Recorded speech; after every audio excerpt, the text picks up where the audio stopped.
What's good, Council of Comics? I know it's been a minute, but it's time to get back into these comic book pickups. Oh, I got a lot to show you. It's been a while. It's been a while. It's like the brightest day. Where are the heroes? Soon as they get here, everything will be alright. I need a hero. Someone superhuman who can come and save my life. What's good, Council of Comics? Welcome to another edition of Comic Book Pickups. This is the show where I get all the hauls that I went out and picked up, mostly like dollar bin type hauls or 2 or 3 or they're cheap books, and we bring them back and see if we made any profit on them, see if they're worth keeping or putting back into a sale box. Just going over and really taking a good look into collecting comic books, whether it's for yourself or for investment. So I'm a big dollar bin guy, and I believe there's lots of treasure up in them hills. So let's get into it. This haul is from the Newburgh Toy Show from way back in February 2024. Long story short, I had an injury that caused me to not be able to edit and stuff like that. So I took a long break while we were still doing the lives. So that's why I haven't really been able to do these haul videos. But feeling a lot better. So let's get into these hauls. It's the Newburgh Toy Show. Shout out to Toy Gains. Go subscribe to his channel. It's a great channel. But he and a couple other guys put together an event in our city of Newburgh every year. It's called the Newburgh Toy and Collector Show. It's a great spot. What I have here is a total of 44 books that we paid $70 for. 44 books we paid $70 for. We're going to see what we gained at the end. And then I'll tell you what I paid for them. Some of them are $1, some I paid more, a little bit more. But let's get into it. All right, this is the first vendor. This is Invincible number 33, as you can see from the cover. This is that amazing character from the animated series. This is not the first appearance of that character, but it is a great cover appearance by him. Early in the run, 33 is considered a little early. This I got for $1. Funny thing about this one, the guy just had a little short box of comic books.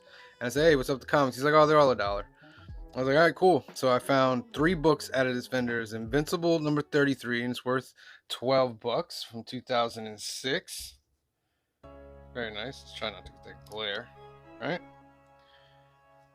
I found Invincible number 90. It's about a $15 book. This series by Robert Kirkman and Ryan Ottley really came into comics at a time where it needed a new jump, and Invincible was it. This is about a $15 book.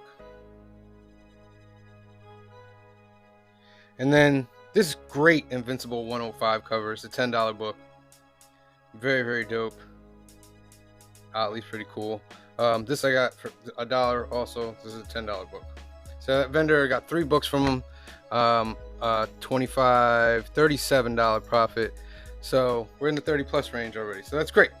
That's phenomenal. This next vendor I got 12 books from, and I paid $15 for them. So it's about $1 and some change per book.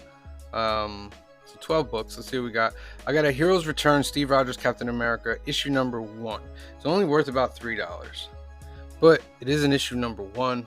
I am a big fan of collecting number 1s and milestone issues like 25, 50, 75, 100. So I do like this cover. This cover is pretty good, so I thought it was worth it for $1. Fantastic Four number 297. This is from 1986. This is a $5 book. Just basically has the Thing out in space with the Human Torch, and Thing just wants to be left alone. He doesn't want to be saved as he falls through space. Pretty strange, but it's issue 297, 3 before the big 300. This is a $5 book from 1986. Pretty cool cover. Pretty cool. Remember, when I pick up these dollar bin books, I make sure that they're in decent condition. Or not decent condition, I'll let you know, and I'll just have bought it because of what it looks like or something like that. Like for instance, this one. This is 276 Fantastic Four. It's a $5 book, even when it's in somewhat condition. Right? In great condition, it'd be like a $7 to $10 book. But that's a great cover. Coming of the Witch. That's a very, very dope cover. I like that a lot. Next up, The Walking Dead Deluxe #1. This is the second printing. It's only a $5 book. Walking Dead Deluxe was the Walking Dead regular series being reprinted, but in color this time. This is a dope Finch cover with Rick with a zombie half face. Very dope. The detail in this cover is insane. Finch has always been a great artist. Always been. All right, Marvel Comics presents number 18. This is a $7 book. This is actually, if I'm correct, this is the first time that She-Hulk breaks the fourth wall. If I am correct. And I believe they're saying it by even showing you on the cover the She-Hulk doll, very meta. So this is a $7 book. Small key. Marvel Comics Presents was a book that had like 3 or 4 different stories. You see 4 all new features. So yeah, it's a great cover though. I feel like that's a burn. It's a great cover. Next up, Spawn #65. This is a live action cover. This is a $7 book with scenes from the movie.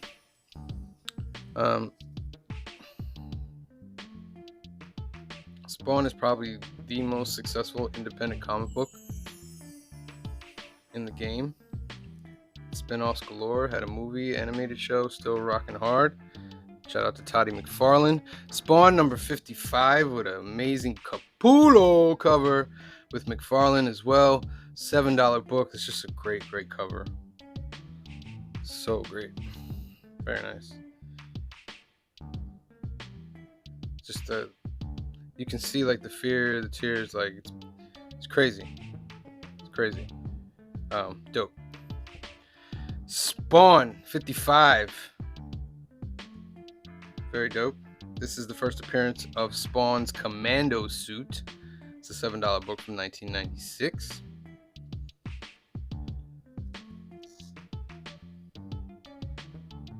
Very dope. Spawn #49, another Capullo. This is a $12 book, one right before the big 50. It's a dope cover right there. Just crazy. You know, Spawn did it, man. He made it. Spawn #44, first appearance of Tiffany. This is a $12 book. This is covered by Tony Daniel. Wow. Just bringing back all these memories with these Spawn books. And Spawn #6, first appearance of Overkill. It's a $12 book from 1992. Dope Farland cover. Overkill was supposed to be a part of an animated show that Todd McFarlane was working on. I don't know if that animated show is still going because we haven't seen any clips. We've seen nothing from it. It's supposed to also have Cygor in it. So this comic got hot for a while because of those rumors, but now it's cooled off in good condition or near mint condition like this one is. It is like a $12 book. $12 book. All right, that's that vendor. Let's get to the next one. All right, last vendor on the list. This guy was mad cool. He's always at the New York Toy Show. And then this day, he was just like, yo, I'm just trying to get rid of it. 50% off this, blah, blah, blah. He's like, I got a whole nother collection I need to get in. And it's like, yo, let's go. Let's get it. This had 29 books I got from him. I paid $52 for. But you're going to see why. It's about a couple bucks a book, but here we go. Uncanny X-Men #281. First print.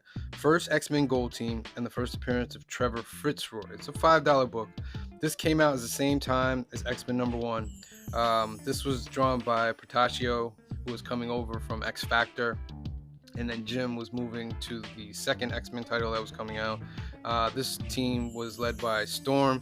It had Jean Grey, Colossus, Archangel, and there was another one, I forget who's there. But yeah, they were sent on a different mission. but the artwork is phenomenal. Portacio is just one of the legends. He's one of the greats. This Colossus right here is classic. And then Jean Grey and Storm. Like at that time, Portacio was like, yeah. So, and I got 2 of them, each $5. Very nice. Then I got X-Men number 280. This is a Jim Lee cover. It doesn't have interior Jim Lee art. It's a $5 book. This is one of the last Jim Lee covers for Uncanny X-Men.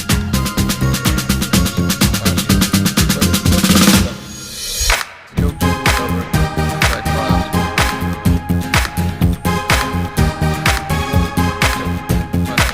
Next up, Uncanny X-Men 276.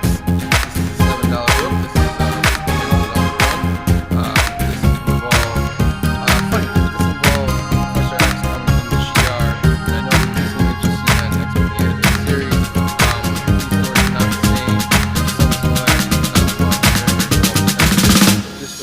contains the GR, and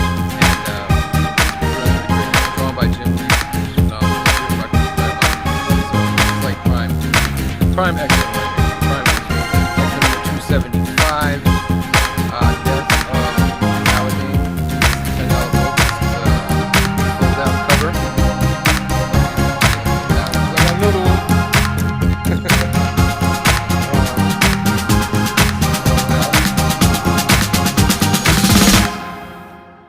Alright. Oh, see if I can get it. There you go. Very, very dope. That's how it looks as a poster. So this was a classic book. It's a $10 book in great condition.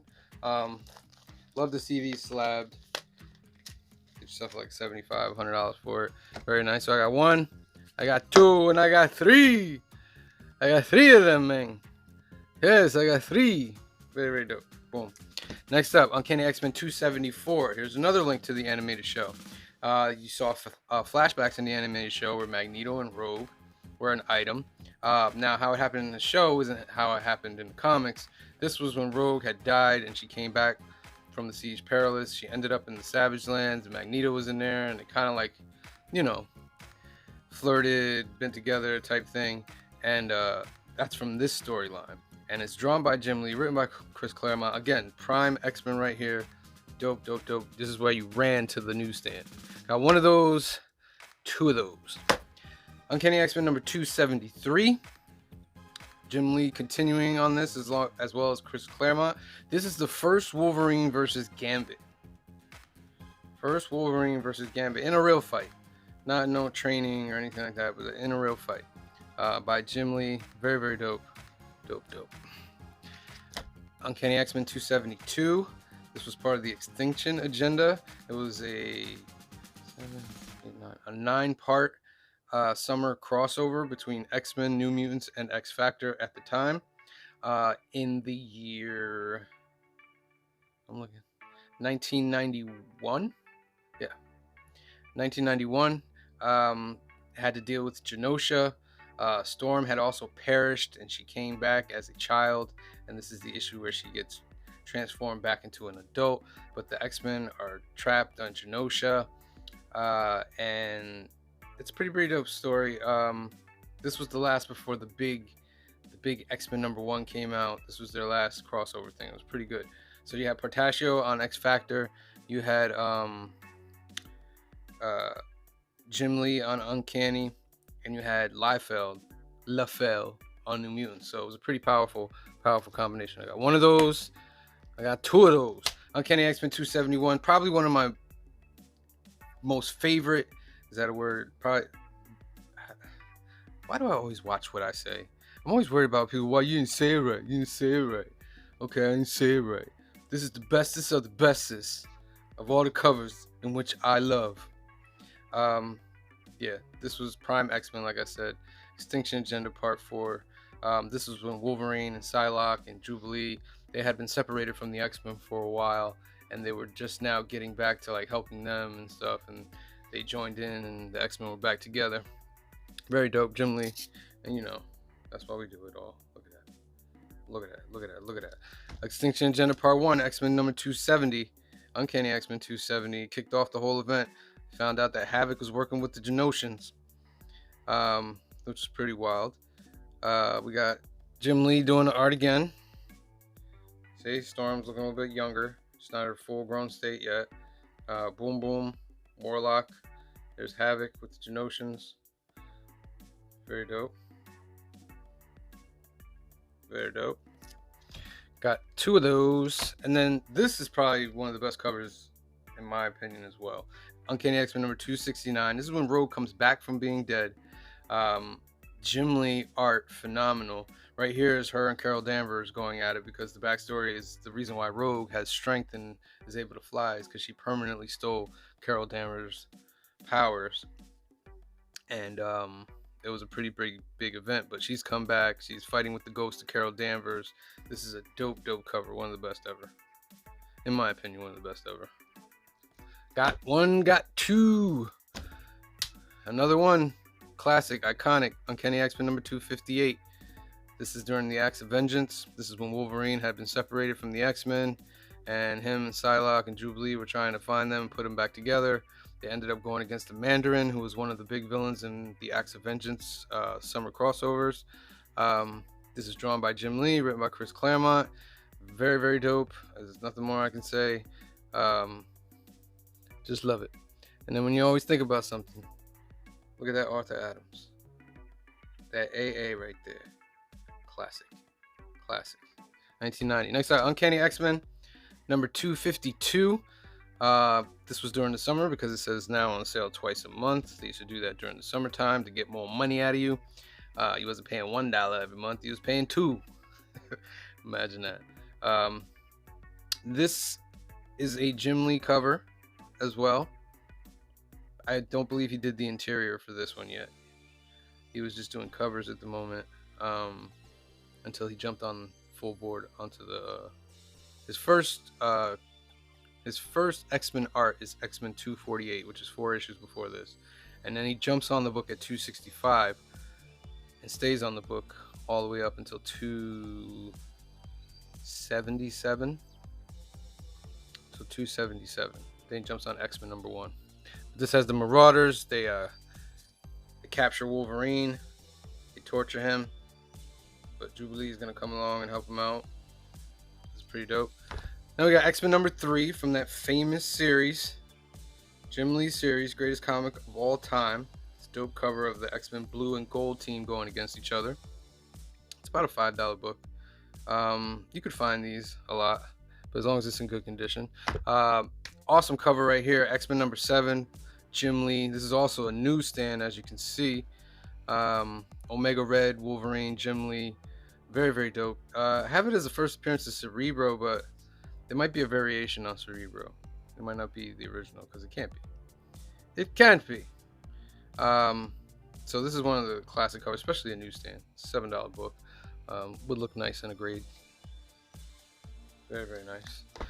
Jumping ahead, X-Men number 39. This is when Adam Kubert was doing. Not Adam Kubert, my apologies. Andy Kubert was doing the artistry. Andy Kubert's a great artist. I kind of put him in the same realm as like JR. And I know some of y'all think JR is trash, but JR is a legend. And you would watch your tongue talking about JR. For his good friend Andy Kubert to come out of nowhere and also draw a book in the same amount of time. And we will not disrespect Andy Kubert or JR. Not on this platform, no. No. But this is a dope cover. Logo is pretty huge. How are we gonna cover up the space? Expand the logo. Oh yeah, perfect. X-Men Omega. This was the culmination of the Age of Apocalypse. This is a $7 book. This is a foil. You know what I mean? This is dope. Hopefully we can see this in the animated show. Very dope. Boom. Wolverine number 2. First appearance of the Muramasa Blade. This is a $15 book. Classic Wolverine and Silver Samurai cover. Classic. Very dope. But it's issue number 2 of his ongoing. This would be worth a little bit more, but as you can see, it's got a misprint roll over. Rest of it's great though. Very nice. Look at that. Next up, Sabretooth #1. Sabretooth's first ongoing series. First limited series. First solo series. First appearance of the Tribune. Creed, I guess that's his son. $7 book right here. This was also a die cut. See? So, die cut. Hold on. Yeah, that's the next book over there. Hold on. I'm going to show you. So, it's a die cut, which means if you look here. See? Oh, doing text. That's a dope text. Right there. Dope. What's the next book? Funny you should ask. It's Ultimate Fantastic Four, number 10. Oh, sorry. Number 30. It's worth $10. Why is it worth $10? Because there's Marvel Zombies on the cover, my friend. The Marvel Zombies are popular, and this is one of the first covers with them on it. That is why. Very, very nice. Very nice. Next up, Namor #1. It's about a $10 book. It's hard to find this book in great condition. This is the John Byrne Namor. I'm not going to say they had a lot of these out there, but for some reason, these have held somewhat value. #1 is a good issue to have. It's worth about a $7 to $10 book, depending on the condition. But if you can get a collection of these, that's a nice little collection that you can sell out too. But Namor #1, very, very nice. And then, last but not least, Captain America #273, Newsstand by Senor Zek. Mike Zeck is one of my favorite artists as well. This is a Newsstand as well. 1982. Captain America. Nice white cover. Great condition. Alright, so our final total from our Newburgh Toy Show February 2024 haul is that we picked up about 44 books. We paid $70 for them. It's about $1.60 a piece. They are worth $354. And minus the $70 that we paid for all these books, we're at a profit of about $284.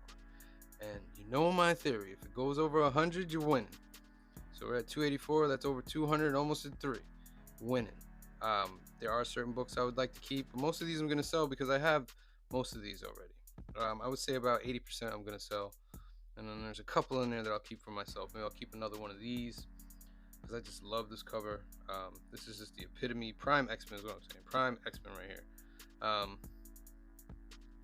Very, very dope. So, that's comic book pickups, ladies and gentlemen. Please remember to tune in on Sundays at 5 p.m., 2 p.m. Pacific for our film and box office news live podcast, where we go over all the latest in the film and box office, well, in the film industry and the numbers in the box office. We review a different movie every week. I'm going to put the movie up that we're reviewing right here so you can see, so you can watch, and make sure you're tuned in on Sundays, 5 p.m. Eastern, 2 p.m. Pacific. Then on Mondays at 8 p.m. Pacific, 8 p.m. Eastern, 5 p.m. Pacific, we're doing New Keys and Hot Comics of the Week.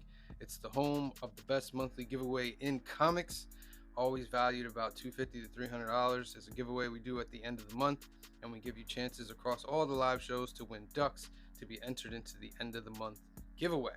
So tune in 8 p.m., 5 p.m. Pacific for New Keys and Hot Comics of the Week, where we will also be going over all the new books, all the new keys, and everything else coming out on that new comic book day. And speaking of new comic book day, the third and final live show, maybe we'll do more, but the third show is New Comic Book Day Live. It's the home of where we put our skits. We go over all the books that we picked up on New Comic Book Day. We give you images from the shop because we want you to feel like you're in a comic book shop, because that's one of the best parts of this, is actually experience in a comic book shop. There's a different bunch of us in there. You get a lot of different views and opinions, which is what I like mostly about the Council of Comics. It's not just one opinion. It's many opinions that differ, but all respected. So tune in on Wednesdays at 8 p.m., 5 p.m. Pacific to see us go over all our picks and also give away chances to win the best monthly giveaway in comics and a funny skit with that as well. All right. So I want to thank everybody for watching. Please like and subscribe. Help us out on the algorithm and our reach to 1,000 subscribers. All right. Well, until the next haul, ladies and gentlemen, we love you. Thank you for watching, and we will see you next time. Like it's like a brightest day. Where are the heroes?